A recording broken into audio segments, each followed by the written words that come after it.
Hello, I'm CJ, And I'm Holden. and we are studying at UNA. We have a problem that we need to have discussed. You see, our landlord just allowed animals in our apartment complex, and we can't decide between 3 pets. Our first choice is a silverback gorilla. I had this idea since it was featured on the hit TV show Donkey Kong Country, but also because they have been my favorite animal for the longest time, and it would be a little tough to watch over him, but I think we can contain him in the apartment. It would also be fairly costly to take care of, about $2,000 to $4,000 each month.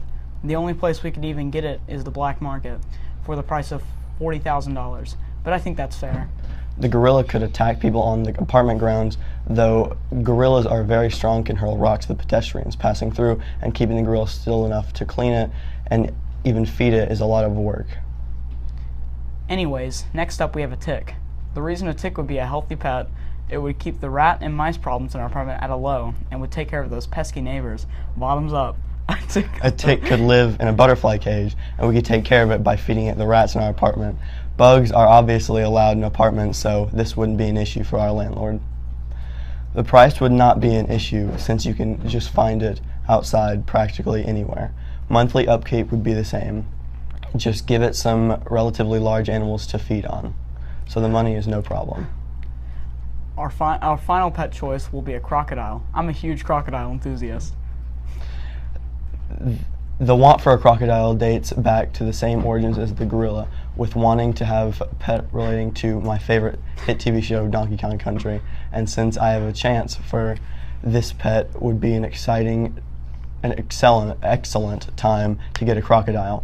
The crocodile could stay out in the lake near the apartments. It would have plenty of food there since fish are usually swimming around that area. A crocodile would have a positive impact on the lake environment since it would eat the fish that are eating the smaller ones to near extinction. The crocodile could also fend off the invading geese from the area. The crocodile could have negatives on the nearby fishermen, which could potentially hurt them, and then we would have a lawsuit to deal with.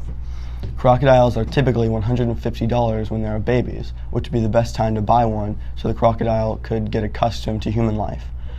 A crocodile would cost about $13 a month to buy food, and since it is living in the lake outside, we don't have to worry about an enclosure for it.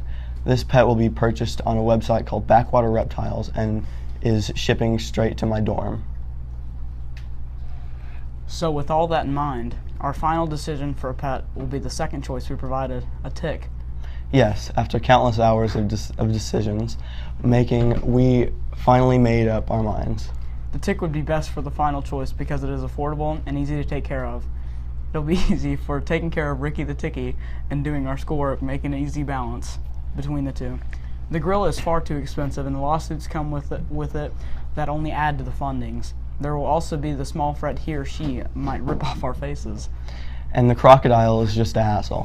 While yes, it would be interesting to have a reptile of that size as a pet, it is far too risky and even more dangerous than the gorilla. The jaws of a crocodile are very strong and could bite someone it may not know, so that means no guests allowed around these parts of town.